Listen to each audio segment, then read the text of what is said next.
Olá, tudo bem com vocês? Hoje, dia 345, nós vamos ler os capítulos 4, 5 e 6 da primeira epístola de Paulo ao Timóteo. Vamos à leitura? Capítulo 4. A apostasia nos últimos tempos.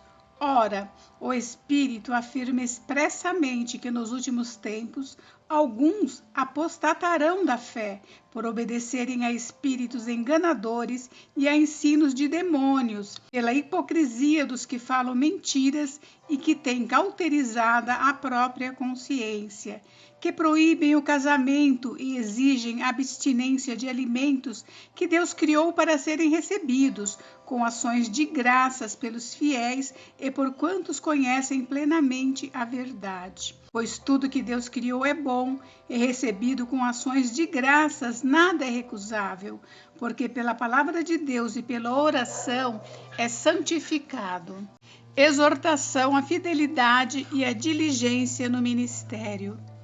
Expondo estas coisas aos irmãos, serás bom ministro de Cristo Jesus, alimentado com as palavras da fé e da boa doutrina que tens seguido. Mas rejeita as fábulas profanas e de velhas caducas, exercita-te pessoalmente na piedade. Pois o exercício físico para pouco é proveitoso, mas a piedade para tudo é proveitosa, porque tem a promessa da vida que agora é e da que há de ser. Fiel é esta palavra e digna de inteira aceitação. Ora, é para esse fim que labutamos e nos esforçamos sobremodo, porquanto temos posto a nossa esperança no Deus vivo, Salvador de todos os homens, especialmente dos fiéis. Ordena e ensina estas coisas. Ninguém despreze a tua mocidade, pelo contrário, torna-te padrão dos fiéis na palavra, no procedimento, no amor, na fé, na pureza. Até a minha chegada, aplica-te à leitura, à exortação, ao ensino. Não te faças negligente para com o dom que há em ti, o qual te foi concedido mediante profecia, com a imposição das mãos do presbitério. Medita estas coisas e nelas sê diligente para que o teu progresso a todos seja manifesto. Tem cuidado de ti mesmo e da doutrina, continua nesses deveres, porque fazendo assim salvarás tanto a ti mesmo como aos teus ouvintes. Capítulo 5. Os deveres dos pastores para com várias classes de pessoas. Não repreendas ao homem idoso, antes exorta-o como a pai, aos moços como a irmãos, às mulheres idosas como a mães, às moças como a irmãs, com toda pureza. Das viúvas.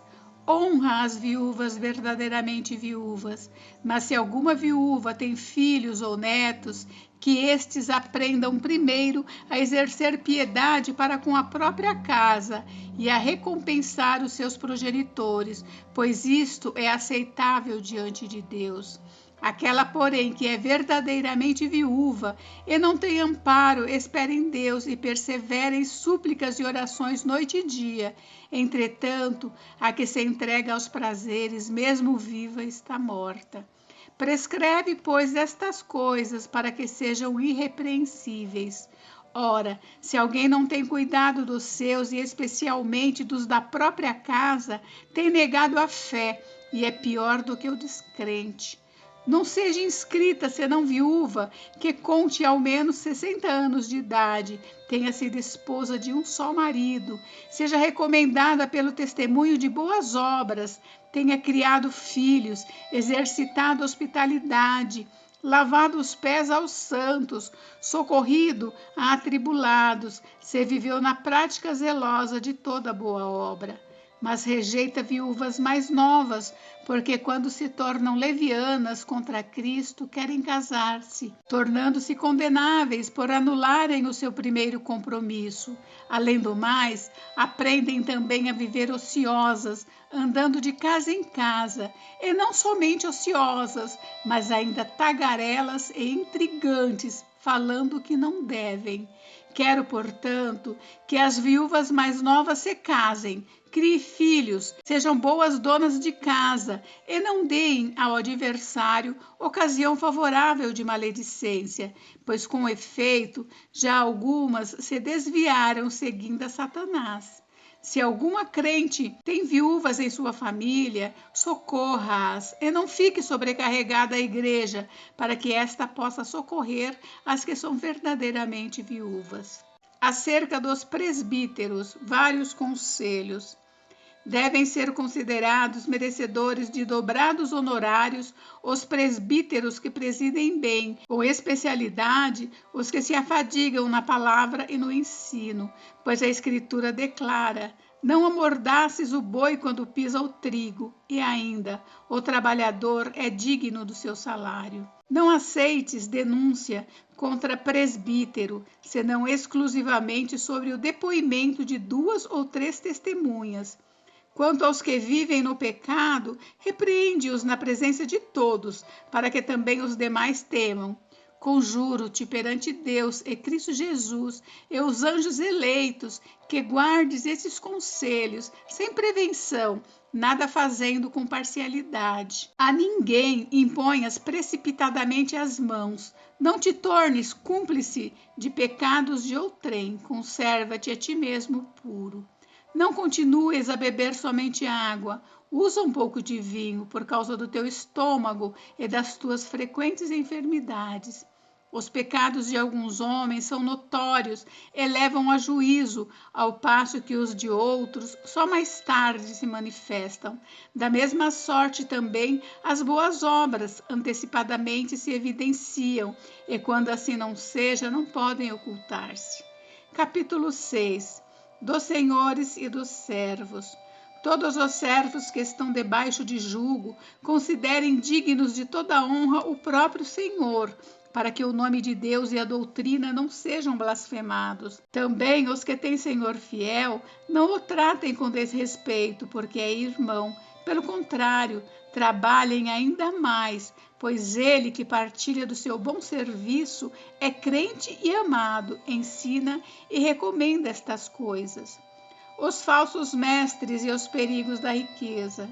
Se alguém ensina outra doutrina e não concorda com as sãs palavras de nosso Senhor Jesus Cristo e com o ensino segundo a piedade, é enfatuado, nada entende, mas tem mania por questões e contendas de palavras, de que nascem inveja, provocação, difamações, suspeitas malignas, altercações sem fim, por homens cuja mente é pervertida e privados da verdade, supondo que a piedade é fonte de lucro. De fato, grande fonte de lucro é a piedade com o contentamento, porque nada temos trazido para o mundo, nem coisa alguma podemos levar dele. Tendo sustento e com o que nos vestir, estejamos contentes. Ora, os que querem ficar ricos caem em tentação e cilada, e em muitas concupiscências insensatas e perniciosas, as quais afogam os homens na ruína e perdição. Porque o amor do dinheiro é raiz de todos os males, e alguns nessa cobiça se desviaram da fé e a si mesmos se atormentaram com muitas dores. Apelo para Timóteo. Tu, porém, ó homem de Deus, foge destas coisas. Antes, segue a justiça, a piedade, a fé, o amor, a constância, a mansidão. Combate o bom combate da fé. Toma posse da vida eterna, para a qual foste chamado, e de que fizeste a boa confissão perante muitas testemunhas. Exorto-te perante Deus, que preserva a vida de todas as coisas, e perante Cristo Jesus, que diante de Pôncio Pilatos fez a boa confissão, que guardes o mandato imaculado e irrepreensível até a manifestação de nosso Senhor Jesus Cristo, a qual, em suas épocas determinadas, há de ser revelada pelo bendito e único soberano, o Rei dos Reis e Senhor dos Senhores, o único que possui imortalidade, que habita em luz inacessível, a quem homem algum jamais viu, nem é capaz de ver. A ele honra e poder eterno. Amém. Acerca dos ricos. Exorta aos ricos do presente século que não sejam orgulhosos, nem depositem a sua esperança na instabilidade da riqueza, mas em Deus, que tudo nos proporciona ricamente para nosso aprazimento. Que pratiquem o bem, sejam ricos de boas obras, generosos em dar e prontos a repartir, que acumulem para si mesmos tesouros, sólido fundamento para o futuro, a fim de se apoderarem da verdadeira vida. O conselho final é a bênção apostólica.